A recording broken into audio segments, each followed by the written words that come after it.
Ok សូមជម្រាបសួរអ្នកទាំងអស់គ្នាវិលត្រឡប់មកកាន់នៅវីដេអូថ្មីរបស់ខ្ញុំបាទរៀម Official ម្ដងទៀតហើយអូខេនៅក្នុងវីដេអូនេះគឺខ្ញុំនឹងមកបង្ហាញគ្នាយើងទាក់ទងការបិទនៅ touch screen នៅលើទូរស័ព្ទដៃ iPhone ឬក៏ iOS អញ្ចឹងវីដេអូនេះគឺខ្ញុំផលិតឡើងគឺសម្រាប់តែគ្នាយើងដែលអត់ចេះសោះតែម្ដងរបៀបក្នុងការបើកហើយនឹងបិទ touch screen អញ្ចឹងដើម្បីបិទឬក៏បើកបាននៅលើ touch screen ជំហានដំបូងគ្នាយើងចូលទៅកាន់ setting ចូលទៅកាន់ setting ហើយគ្នាយើងថយទាំងអស់មក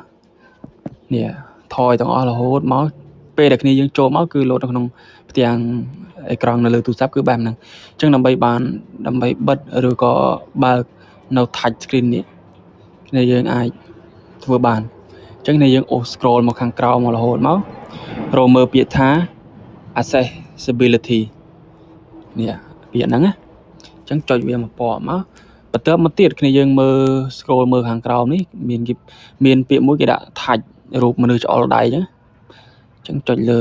touch ហ្នឹងមកជំហានបន្ទាប់គ្នាយើងចុចកន្លែង touch នេះ assistive touch ហ្នឹងអញ្ចឹងគ្នាយើងចុចលើហ្នឹងមក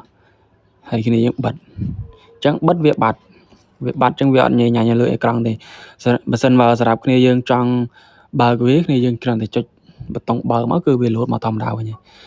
អូខេអញ្ចឹងវីដេអូខ្ញុំគឺមានតែប៉ុណ្្នឹងទេបើសិនបើគ្នាយើងពេញចិត្តនៅវីដេអូនេះកុំភ្លេចជួយចុច Subscribe លើ Channel YouTube ខ្ញុំបាទម្នាក់មួយផង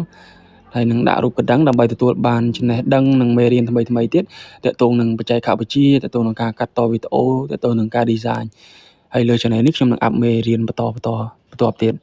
អូខេអរគុណអ្នកទាំងអស់គ្នាសម្រាប់ការទស្សនា